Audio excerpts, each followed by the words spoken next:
बहुत अच्छा है अगर ये चाहते, अगर ये जानते, लौकानो यालमून, अगर ये जानते। हमने पिछले जुमा को सुना था कि जब जादू मंतर की किताबें बनी इसराइल के हाथ आईं, उन्होंने तौरात शरीफ को छोड़ दिया और जादू मंतर में लग गए।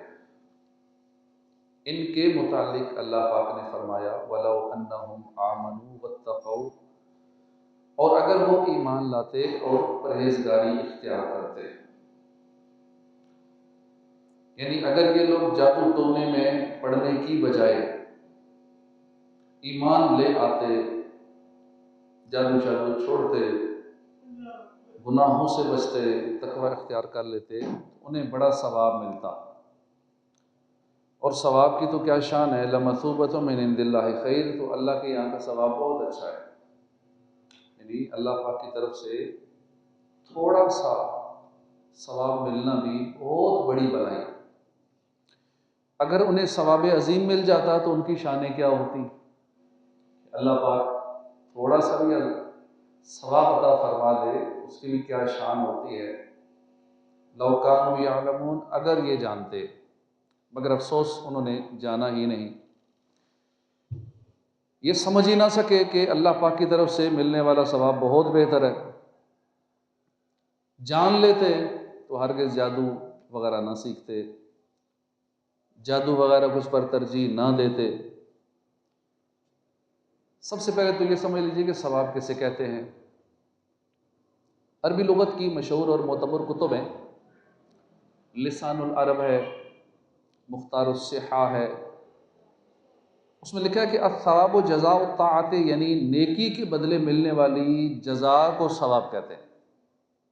अल्लामा जुरजानी की किताब है किताब तारीफ़ात, उसमें किताब सवाब की एक तारीफ़ यूँ भी है, हुआ इअताउ मा यलाइमु तबई, यानी नेकी और इताअत के बदले में ऐसी चीज़ देना जो तबीयत के मुताबिक हो। यहाँ से एक बात तो ये मालूम हो गई कि बंदा नेकी करे तो उसका अजर ज़रूर मिलता है। हदीस पाक में अल बिर्रु ला यबला, यानी नेकी कभी पुरानी नहीं होती। नेकी अपना असर रखती है, नेकी का असर ज़रूर होता है, ज़ाहिर होता है असर। हाँ, नेकी का जो अजर मिलेगा वो अजर बंदे की तलब के मुताबिक मिलेगा। जो नेकी करे और उसके बदले दुनिया चाहे उसको दुनिया मिल जाएगी, जो नेकी के बदले आखिरत चाहे उसे आखिरत मिल जाएगी। और आखिरत के मामलात में भी बंदा जैसी तलब रखेगा वो मिलेगा, क्योंकि आखिरत में भी बहुत सारी चीज़ें हैं। कोई आखिरत में जन्नत के खाने पसंद करेगा तो उसे ठीक है, जन्नत के खाने मिल जाएंगे। कोई आखिरत में अल्लाह के दीदार का तलबगार होगा तो अरब ताला उसे दीदार अपना अता फरमाएगा। तो आखिरत में भी बंदे की तलब जैसी होगी वैसी ही उसे जज़ा मिलेगी। हज़रत बिशर हाफी बहुत बड़े अल्लाह के वली गुजरे, आपके विसाल के बाद किसी ने ख्वाब में देखा, पूछा कि हुजूर शेख अब्दुल वहाब और शेख अबू नसर रहमतुल्लाह का क्या हाल है। फरमाया कि अल्लाह पाक ने उन दोनों की बख्शिश फरमा दी है, दोनों जन्नती खाने खाते हैं, जन्नती शराब पीते हैं और मज़े से रहते हैं। ख्वाब देखने वाले ने पूछा कि हुजूर आप पर क्या गुजरी, वो दोनों बुजुर्ग तो जन्नती खाने खा रहे हैं, जन्नती शराब पी रहे हैं, मजे उड़ा रहे हैं, जन्नती नेमतों में हैं, आप पर क्या गुजरी, आपको क्या मिला। आपने फरमाया कि मुझे खानों की ज्यादा रग़बत नहीं थी, लिहाजा रब्बे करीम ने मुझे अपना दीदार अता फरमाया। तो मालूम हुआ कि बंदे की जैसी तलब होगी वैसी ही उसको जजा मिलेगी। बंदे को दुनिया में खाना पीना पसंद है, या खाने पीने में भी आगे उसको, हर बंदे को एक कुछ चीज़ पसंद होती है, तो ठीक उसे वो मिलेगा। जन्नत में सब कुछ है, जो चाहेगा, जो जैसा चाहेगा, वहाँ चूंकि परेशानी तो है ही नहीं ना। लिहाजा हमें चाहिए कि हम अपने तबई मीलानात ज़रा ऊंचे रखें, हम अपनी तलब ज़रा ऊंची रखें। अल्लाह पाक तो हर चीज़ अता फरमाने वाला है ना, तो इसलिए फिर तलब ज़रा ऊंची, फिर छोटा छोटा क्यों मांगे, छोटी चीज़ें क्यों मांगे, फिर जैसे रब की शान है फिर उस हिसाब से मांगे। आला हज़रत रहमतुल्लाह के वालिद मोहतरम मौलाना नकी अली ख़ान रहमतुल्लाह फरमाते हैं, ए अज़ीज़ तेरी क़द्र कीमत तेरी तलब पर है। जो शख्स अल्लाह की जनाब से दुनिया तलब करता है उसे दुनिया अता की जाती, जो आखिरत चाहता है उसे आखिरत अता की जाती। अल्लाह पाक फरमाता है, मन कान युरीदु सवाब दुनिया फ़इंदल्लाहि सवाब दुनिया वल आखिरा व कान अल्लाहु समीअन बसीरा। जो दुनिया का इनाम चाहता है तो दुनिया और आखिरत का इनाम अल्लाह ही के पास है और अल्लाह ही सुनता देखता है। मजीद फरमाते हैं कि जो दुनिया को छोड़कर खुदा की तलब में मसरूफ होता है उसे अल्लाह पाक अपना दीदार अता फरमाता है। इसमें हमारे लिए सबक है कि जब भी नेकी करे ना तो अपनी तलब बड़ी रखे। मिसाल के तौर पे मैं किसी गरीब को 100 रुपये देता हूँ, ये नेकी है, इसमें मेरी तलब मुख्तलिफ हो सकती है। मैं ये तलब रखूँ कि मैं उसे 100 रुपये दूंगा तो लोग मुझे सखी कहेंगे, ये गरीब आदमी जो है ये मेरा शुक्रिया अदा करेगा, ये मेरी बात मानेगा, मेरे कहने पे वोट दे देगा, मेरा गुलाम बन जाएगा, मेरे काम करेगा, मैं इसलिए इसकी मदद कर रहा हूँ। ये भी तलब हो सकती है, अपनी वाह वाह की तलब भी हो सकती है। दूसरी तरफ ये तलब हो सकती है कि मैं 100 रुपये देने में जन्नत की तलब करता हूँ कि मुझे इस बंदे से कुछ नहीं चाहिए, मुझे दुनिया में वाह वाह नहीं चाहिए, मुझे जन्नत चाहिए, इसलिए मैं इस गरीब की मदद करूंगा कि अल्लाह पाक मुझे इसकी जजा में, इसके रिवार्ड में मुझे जन्नत अता फरमाएगा। तो अब ये तलब बड़ी अच्छी है। 100 रुपये दे के जन्नत खरीद ले, सस्ता सौदा है, लेकिन ये हमारी तलब पे डिपेंड करता है।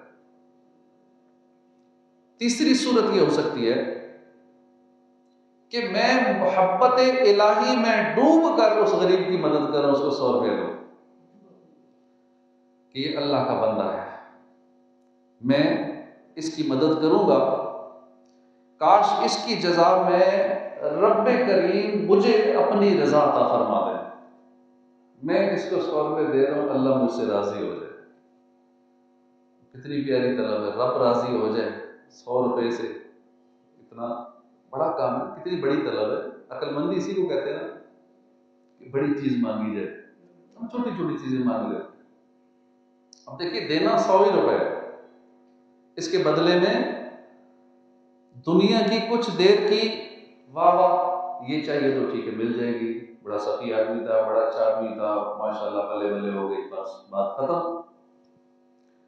जन्नत का हकदार भी बन सकता और अल्लाह की रजा का हकदार भी बन सकता हूं मैं 100 रुपये देके। अब मेरी तलब है, अक्लमंद वही है जो अल्लाह की रजा का तलबगार हो कि मैं जो कर रहा हूं मुझसे अल्लाह राजी हो जाए।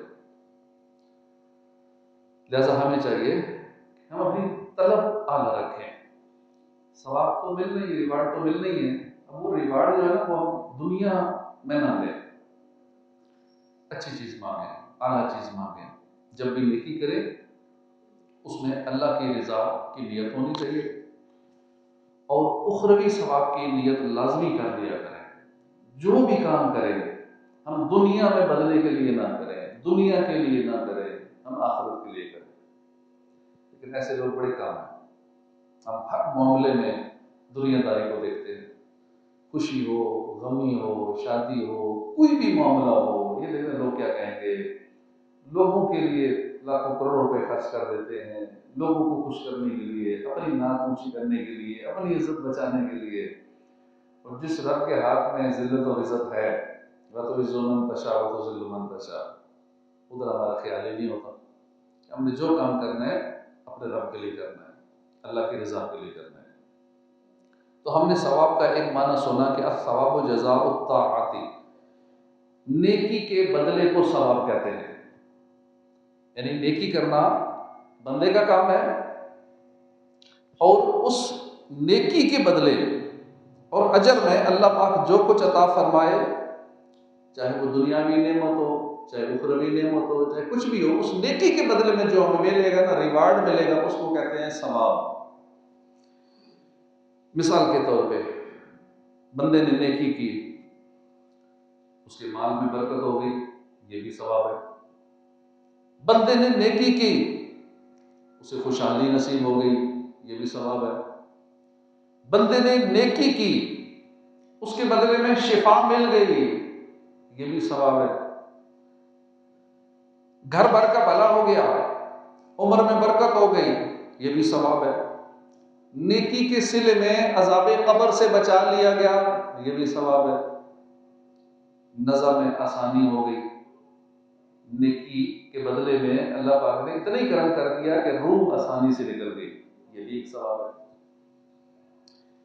पुल सिरात पर से गुजरने में आसानी हो गई नेकी के बदले में, ये भी कितना बड़ा करम है। कितना मुश्किल मरहला है पुल सिरात पर से गुजरना, अंधेरे में, बाल से बारीक है, तलवार की धार से तेज है, 15,000 साल की मुसाफत है, और पुल सिरात पर से गुजर कर ही जन्नत तक पहुंचना है। तो चलो नेकी के बदले में अगर इतना भी करम हो गया कि पुल सिरात से गुजर गए, ये भी बड़ा करम है, ये भी उसका सवाब है नेकी का। जहन्नम से निजात मिल गई नेकी के बदले में, जन्नत में दाखला मिल गया, ये भी नेकी का सवाब है। गर्ज के सवाब सिर्फ उखरवी इनामात को नहीं कहते, नेकी की जजा में दुनिया में जो नेमतें, रहमतें, बरकतें नसीब होती हैं ना, वो सब सवाब में शामिल है। अल्लाह पाक फरमाता है, मन काना युरीदु सवाबद दुनिया फइंदल्लाहि सवाबुद दुनिया वल आखिरह। जो दुनिया का इनाम चाहता है तो दुनिया और आखिरत का इनाम तो अल्लाह ही के पास है। पता चला कि अल्लाह के यहाँ दुनियावी सवाब भी है, अल्लाह के यहाँ उखरवी सवाब भी है। अल्लाह पाक जिसे चाहता है दुनियावी भी सवाब अता फरमा देता है, उखरवी सवाब भी अता फरमा देता है। अल्लाह पाक ने पिछले नबियों और उनके ईमान वाले उम्मतियों का जिक्र किया, फरमाया कि उन्हें राह खुदा में लड़ने का हुक्म दिया गया, वो दुश्मन के मुकाबले पर आए, साबित कदमी दिखाई, अल्लाह के हुजूर गिड़गिड़ाए, आजिज़ी दिखाई, खूब आजिज़ी के साथ दुआएं की, तो फ़अताहुमुल्लाहु सवाबद दुनिया व हुस्न सवाबिल आखिरह, तो अल्लाह ने उन्हें दुनिया का इनाम भी अता फरमाया और उखरवी इनाम भी अता फरमाया, आखिरत का अच्छा सवाब भी अता फरमाया। यानी उनकी नेकियों और इस्तिकामत की जजा में अल्लाह पाक ने उन्हें दुश्मन पर गलबा भी अता फरमाया, फतह और नुसरत भी अता फरमाई, उनकी खताएं भी माफ़ फरमा दी, इस दुनिया में उनका अच्छा चर्चा फरमा दिया। ये दुनिया का सवाब था, इसलिए आखिरत का सवाब जो बहुत अच्छा है, आखिरत का सवाब भी अता फरमाया। तो मालूम हुआ कि नेकी के सिले में जो कुछ मिले, चाहे दुनिया की नेमत मिले, चाहे आखिरत की नेमत मिले, सब सवाब है। अल्लाह पाक ने फरमाया लमसूबतुम मिन इंदिल्लाहि खैर, तो अल्लाह के यहाँ का सवाब बहुत अच्छा है। अल्लाह की तरफ से नेकी के सिले में जो कुछ मिलता है वो बेहतर है। ऐसा चाहिए कि बंदा नेकी की ही राह अपनाए, कुछ भी तलब हो, कोई भी तमन्ना हो, उसे पूरा करने के लिए बंदे को चाहिए कि गुनाह का नहीं, नेकी वाला रास्ता अपनाए। अब देखिए इस दुनिया में हमें जो भी तलब हो, जो भी नतीजा हम चाहते हैं, उस तक पहुंचने के लिए हमारे पास दो ही रास्ते हैं, एक अच्छा रास्ता है नेकी वाला रास्ता है, एक बुरा रास्ता है गुनाह वाला रास्ता है। अल्लाह पाक ने फरमाया लमसूबतुम मिन इंदिल्लाहि खैर, अल्लाह के यहाँ का सवाब बहुत अच्छा है। यानी बंदा जिस चीज़ की भी तलब रखता हो, उसे चाहिए कि गुनाह का रास्ता ना अपनाए। जो भी हमारी तलब है, उस तलब को अचीव करने के लिए, उस तक पहुँचने के लिए, उस मकसद को पाने के लिए नेकी वाला रास्ता, अच्छा रास्ता अपनाए, गुनाह वाला रास्ता ना अपनाए। क्योंकि नेकी पर जो उसे सवाब मिलेगा, नेकी के सिले में उसको जो दुनियावी नेमतें मिलेंगी, उखरवी इनामात नसीब होंगे, उनमें बेहतरी है। मिसाल के तौर पे फर्ज कीजिए हमें कारोबार चमकाना है, हमें अपना आमदनी बढ़ानी है, अपने सोर्स ऑफ इनकम बढ़ाने हैं, मल्टीपल सोर्सेज ऑफ इनकम करने हैं। क्या किया जाए? आमदनी बढ़ जाए, दुकान चल जाए। अब उसके लिए क्या करें? कारोबार चल जाए, अपने शहर में कारोबार था थोड़ा इसको वसी करें। पहले फिजिकल सेटअप था, अब ज़रा उसको डिजिटलाइज कर लें, अब उसको ऑनलाइन कर लें, मुल्की सतह पे ले आएँ। ठीक है, मुल्की सतह पे चल गया, दराज पे चल गया, दीगर प्लेटफॉर्म्स पे चल गया, अब ज़रा उसको थोड़ा अमेज़ॉन पे ले आएँ, इंटरनेशनल लेवल पे ले आएँ, तो अब ज़रा बड़ी सतह पे काम करें। तो ठीक है, बढ़ाने की तलब है, सबकी होती है, अब काम बढ़े। फिजिकल प्रोडक्ट्स बड़ी कर ली, लाखों करोड़ों कमा लिया, अब ज़रा डिजिटल प्रोडक्ट्स की तरफ आ जाते हैं। अब ये इस तरफ क्योंकि इसमें इनकम ज़्यादा है, चलो अब ये करना है, ठीक है, सारे काम करें, इनकम बढ़ाने के लिए जो भी करना है करें, जायज़ रास्ता अपनाएं। बहुत सारे नाजायज़ भी तरीके हैं इसमें। नेकी वाला रास्ता अपनाएं, अल्लाह को नाराज़ करने वाला, गुनाह वाला रास्ता ना अपनाया जाए। लोग झूठ का रास्ता अपनाते हैं, सूदी लेन देन का रास्ता अपनाते हैं। कारोबार शुरू करेंगे तो सूद लेकर, शुरू में काम ही गलत कर दिया, आगाज ही खराब कर दिया। धोखा देने, नाप तोल में कमी का रास्ता अपनाते हैं कि शायद लोगों को चूना लगाएंगे तो ज्यादा बचत हो जाएगी। फिर नतीजा क्या निकलता है?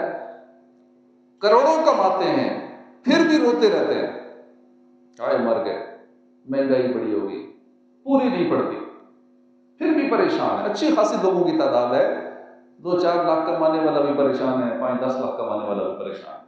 हालात ये है, ये मसला, वो मसला, बड़ी बड़ी टेंशन है। क्या पता है आपको, आपस में एक दूसरे को लोग बताते नहीं, इज्जत का मामला है, लेकिन वो मामला अजीब हो रही है। कमाने वाले भी, अच्छी इनकम वाले भी परेशान हैं। झूठ बोलकर, नाप तोल में कमी करके, झूठी कस्में खा के, सूदी लेन देन के जरिए कमा बहुत लेते हैं, मगर वो कमाई एक ही बार या तो डॉक्टरों को चली जाती है, या डाकुओं को चली जाती है, या फिर कहीं और चली जाती है। एक ही बार हो सकता है 10-20 साल तक कमाता रहे, फैक्ट्री लगा ली और सारी फैक्ट्री फिर जाके एक ही मरीज के खाते में चली गई। कभी वालदा बीमार तो कभी वालिद बीमार हो, कभी बच्चा बीमार, कभी जोजा बीमार, कभी खुद बिस्तर पर पड़ गए। कमाया 5 था, खर्च 30 हो गए। ये नतीजा पाने के लिए गुनाह का रास्ता है। इसके बरअक्स अगर हम नेकी वाला रास्ता अपनाएं, दुकान चलानी है, कारोबार चमकाना है, सच का रास्ता अपनाएं, ईमानदारी का रास्ता अपनाएं। मुमकिन है शुरू में फायदा ना हो, शुरू में प्रॉफिट कम रखेंगे। कारोबार के जैसे उसूल हैं, एक उसूल ये भी है कि कम मुनाफे से काम किया जाए, जैसा कि हजरत अब्दुर्रहमान बिन औफ करते थे और खरबोपति थे, दुनिया में अमीर तरीन थे। उसूल क्या था? जहाँ दीगर चीज़ें थी, इस्लामी उसूल थे, ईमानदारी थी, सच बोलना था, बाकी मामला थे, अल्लाह की राह में खर्च करना था। वहाँ एक उसूल ये भी था कि मिनिमम प्रॉफिट से कारोबार करते थे। इतना कारोबार उनका चमका था। अब भी जो लोग इस उसूल पे अमल करते हैं उनका कारोबार ठीक ठाक चमकता है। तो एक वक्त आता है जब बंदा इस तरीके से नेकी के रास्ते पे चलते हुए कारोबार करता है, तो वही बंदा एक ब्रांड बन जाता है, उसका फिर एक नाम, उसका एक एतमाद बन जाता है माशरे में। लोग दूर दराज से फिर उसके पास आते हैं, लोग फिर उसकी प्रोडक्ट परचेज करते हैं कि हमने फलां से, फलां दुकान से, फलां ब्रांड से, फलां से चीज़ लेनी है, फलां से मनवानी है। और फिर सच की कमाई में बरकत भी होती है, हलाल की कमाई में बरकत होती है, बरकत वाली कमाई पूरी पड़ती है और कब्र और आखिरत में निजात का जरिया बनता है हलाल की कमाई से। बड़े सगीर के एक बहुत बड़े बुजुर्ग हुए हैं, मुल्ला जीवन रहमतुल्लाह अलैह। आप औरंगजेब जो मुगल बादशाह थे, इनके उस्ताद साहब थे। मुआशी हवाले से बड़ी नॉर्मल से जिंदगी गुजार रहे थे, फिर भी अमीर व कबीर हो गए। एक मरतबा बादशाह औरंगजेब के सफर पर रवाना हुए। उन्होंने सफर से पहले अपने उस्ताद मुल्ला जीवन रहमतुल्लाह अलैह से मुलाकात की और सफर पे रवाना हो गए। सफ़र पर काफ़ी दिन लगे। वापस आने के बाद बादशाह अपने कामों में मसरूफ हो गए। काफ़ी अरसे के बाद जब अपने उस्ताद साहब से दोबारा मुलाकात हुई तो देखा कि उस्ताद साहब तो बड़े अमीर कबीर हो चुके। जब मुलाकात हुई थी पिछली तो गरीब थे, अब ये अल्लाह के वली मुल्ला जीवन रहमतुल्लाह अलैह इतने अमीर कबीर हो गए, मामला क्या है? बड़ी हैरत हुई बादशाह को। अचानक पैसों की रेल पे कहाँ से आ गई? क्योंकि उस दौर में तो बड़ा मुश्किल होता था ना माल कमाना, एक अरसा गुजर जाता था कारोबार को सेटअप करना, फिर वक्त लगता है कारोबार को उस मकाम तक लाने में। आजकल की तरह नहीं है कि आजकल तो 10 साल के बच्चे भी करोड़पति हो जाते हैं, ऐसा दौर है। आसान है माल कमाना आजकल, लेकिन पहले दौर में बड़ा मुश्किल था। आज से 100 साल 50 साल पीछे चले जाएं तो उसमें मुश्किल था, और उससे पीछे चले जाएं तो ज़रा और मुश्किल था। 40 50 60 साल में जाके कोई बंदा सेठ बनता था, अमीर बनता था। ये नहीं होता था कि ये बच्चा है तो ये बच्चा भी करोड़पति, ऐसा नहीं है। वो इस दौर में मुमकिन है। ये छोटे छोटे बच्चे 8-10 साल के बड़े तेज होते हैं इस काम में।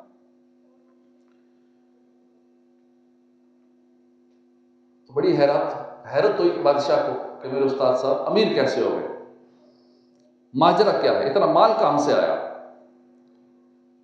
अपने उस्ताद साहब से पूछा कि हुजूर क्या मामला है?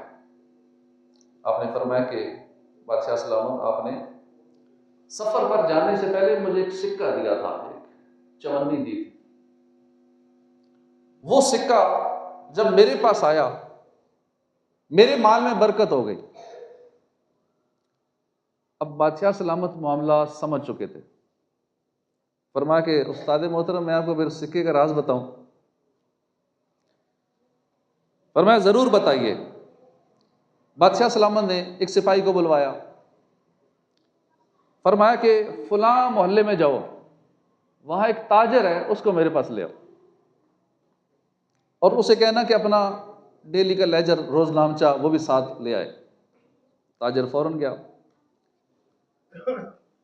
उस ताजर के पास गया, उसको बुलाया गया, रोजनामचा उसने लाया। बादशाह ने कहा इसको ज़रा खोलो, पढ़ो इस रोजनामचे को। पढ़ना शुरू किया, इतने पैसे फलां से लिए, इतने पैसे फलां को दिए, इतने खर्च हुए, इतने फलां को दिए, इतने का सौदा बेचा। यूं वो ताजर एक एक दिन की ना आमदन खर्च पढ़ता गया। पढ़ते पढ़ते एक जगह जाकर बोला कि खर्च एक चवन्नी, 4 आने वाला सिक्का। चवन्नी शायद आप में से बुजुर्गों ने, बूढ़ों ने शायद देखी हो, तो बाकी हमारी उम्र के लोगों ने तो 5 पैसे और 10 पैसे देखे हैं बचपन में। बड़ों ने देखे होंगे, जिनकी 70-80 साल उम्र है, उन्होंने शायद चवन्नी और एक आना भी शायद देखा हो। फूटी कोड़ी भी होती थी, वो भी शायद किसी ने, शायद ही किसी ने देखी हो आप में से। तो वो एक चवन्नी लिखी हुई थी, लेकिन आगे दी किसको ना मालूम। बादशाह सलाम ने फरमाया कि ये नामालूम शख्स कौन है?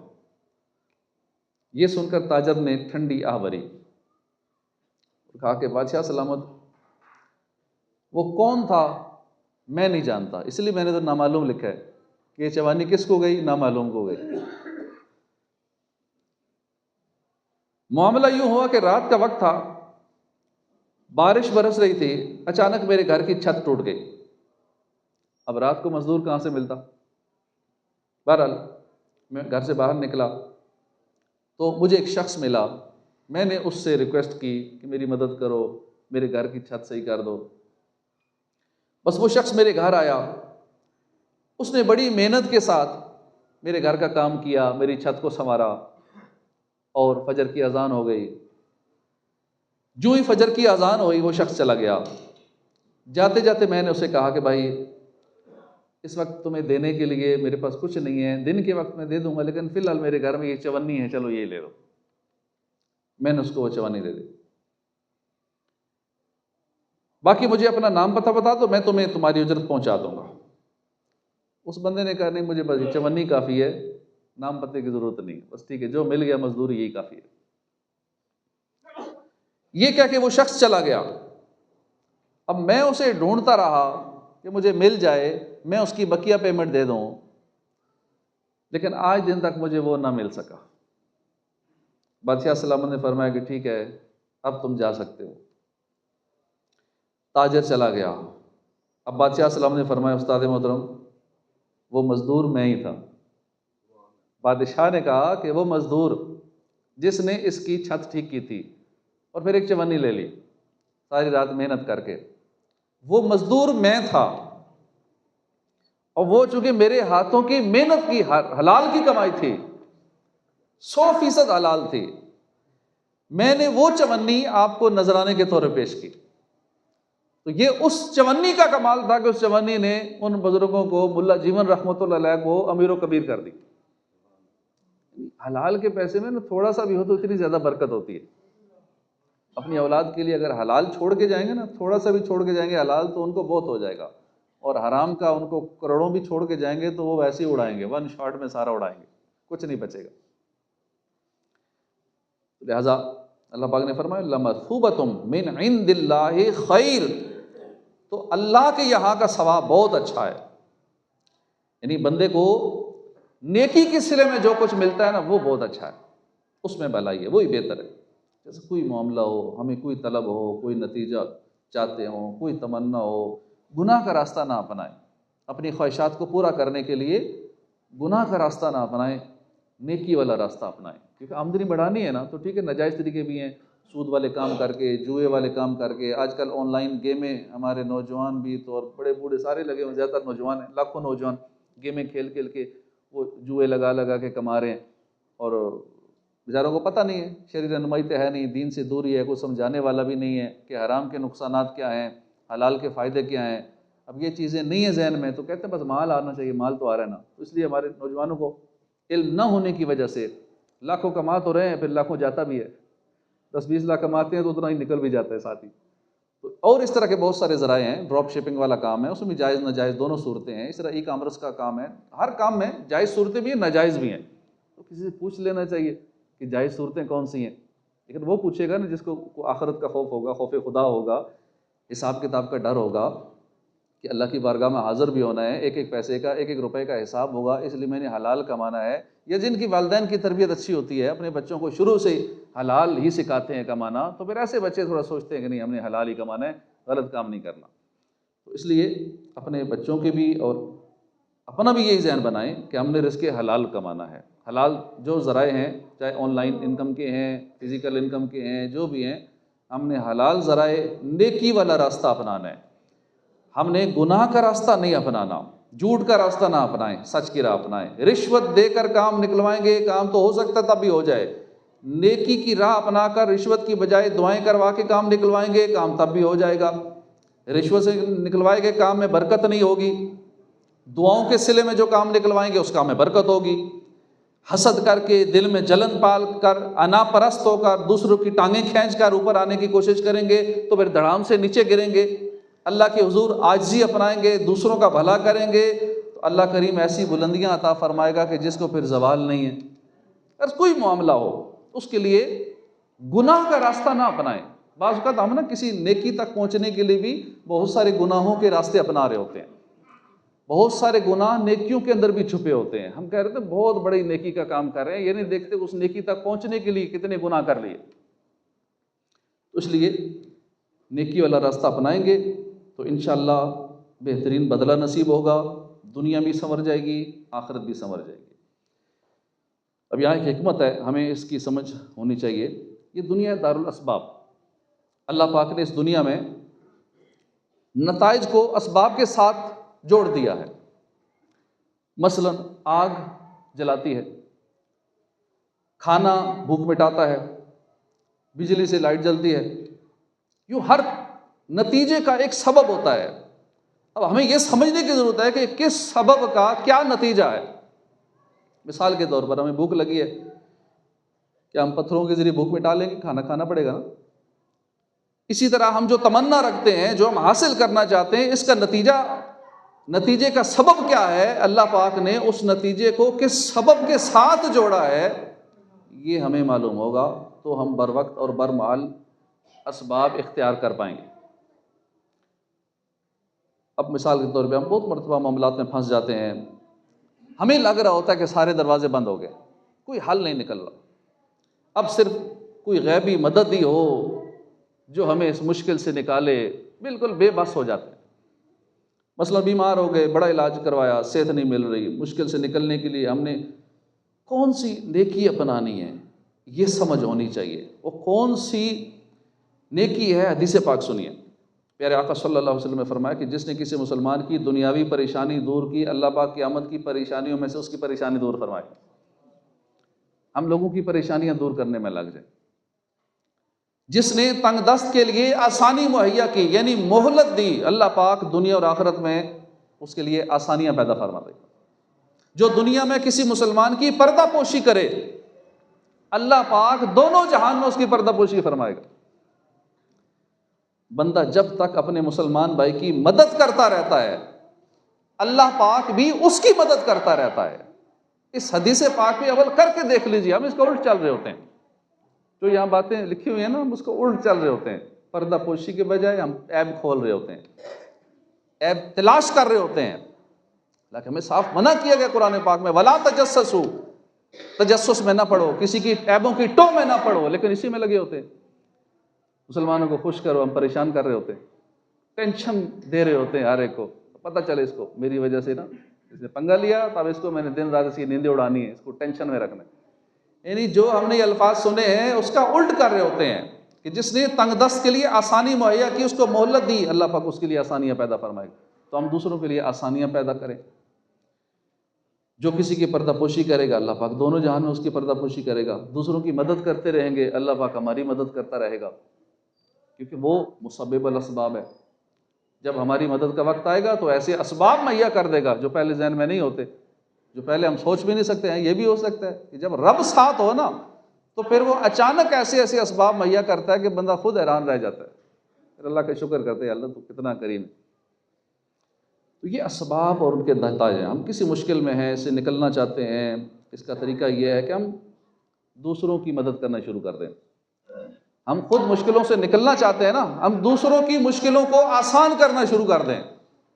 जिस तरह भी दूसरों की मदद हो सकती है, हमारे सोर्सेज से, हमारे फ़ोन करने से, हमारे ताल्लुकात से, किसी भी वजह से, यानी हम ज़रिया बन सकते हैं किसी की मदद के, तो कर देनी चाहिए। फ़ायदा क्या होगा? हमारी मदद होगी। हम आसानियाँ चाहते हैं ना, दिल करता है, हर बंदा चाहता है मेरे लिए आसानियाँ पैदा हों, फिर दूसरों के लिए आसानियाँ पैदा करना शुरू कर दें। अगर चाहते हैं ना मेरे ऐब भी छुपे रहें, फिर लोगों के ऐब छुपाना शुरू कर दें। अल्लाह के बंदों पे, अल्लाह के अयाल के ऐबों पे पर्दापोशी करें, दूसरों की इज़्ज़त बढ़ाएं, अल्लाह पाक इज़्ज़तें अता फरमाएगा। दूसरों को टेंशन देंगे ना, तो फिर खुद भी टेंशन ही मिलेगी। दूसरों की टेंशन दूर करेंगे, अल्लाह पाक ऐसे असबाब पैदा फरमा देगा, अल्लाह आपकी टेंशन दूर कर देगा। हम चाहते हैं कि रब्बे करीम हमारी गैबी मदद फरमाए, दूसरों की मदद करना शुरू कर दे, आपके कामों में गैबी मदद होना शुरू हो जाएगी। एक बुज़ुर्ग हुए हैं हज़रत अल्लामा शरानी, अब्दुल वहाब शरानी रहमतुल्लाह, फरमाते हैं कि मेरी ज़ौजा बीमार थी, उसके दिल पर सोजिश आ गई थी, मैं बड़ा परेशानी के आलम में खड़ा था। गैब से आवाज़ आई, ए अब्दुल वहाब, अगर चाहते हो कि तुम्हारी ज़ौजा को शिफा मिल जाए, तो तुम्हारे सामने दीवार के सुराख में एक मक्खी है, उस मक्खी को एक कीड़े ने दबोचा हुआ है, वो टेंशन में है बेचारी, मक्खी को कीड़े ने पकड़ा हुआ है, वो परेशान है, तुम उस मक्खी की मदद करो, अल्लाह पाक तेरी ज़ौजा को शिफा दे दे। उन्होंने एक तिनका लिया, उस सुराख में डाला, उसे मक्खी को निकाला, उस कीड़े से जान बचाई, उधर से घर में ज़ौजा ठीक हो चुकी। ये होता है किसी की, अल्लाह की मखलूक, लेकिन एक मक्खी की मदद की तो जो इंसान की मदद करेगा, जो किसी बंदे की टेंशन दूर करेगा। फरमाते हैं कि जब मैंने ये किया, मेरी ज़ौजा को शिफा मिल चुकी। क्यों ना मेरे काम बने गैब से हसन, बंदा भी हो तो किस बड़े कारसाज का। तो हम जो कुछ हासिल करना चाहते हैं, हमारी तमन्नाएं जो भी हों वो पूरी हो सकती हैं, बस उसके लिए हम नेकी वाला रास्ता अपनाएं, हम पॉजिटिव वे अपनाएं। नेगेटिव वे, गुनाह वाला रास्ता, अल्लाह को नाराज़ करने वाला रास्ता, वो ना अपनाएं। अल्लाह हमें तौफीक अता फरमाए। और साथ साथ रूहानी इलाज का भी हम जहन बनाएं। कोई भी मामला हो जहाँ हम डॉक्टरों से बिल्कुल मायूस हो जाते हैं, लाइलाज हमारे मरीज़ हो जाते हैं, तो फिर हम इस तरफ आते हैं, तो पहले ही हम रूहानी इलाज अपनाएं। अल्लाह के कलाम में बड़ी ताकत है, बरकत है, तवीज़ात अत्तारियाँ हैं, उनको इस्तेमाल करें, औराद व वज़ाइफ करें, सुबह शाम के औराद व वज़ाइफ हैं, इंशाअल्लाह इस पर अमल करें, अल्लाह करम फरमाएगा। वमा अलैना इल्लल बलाग।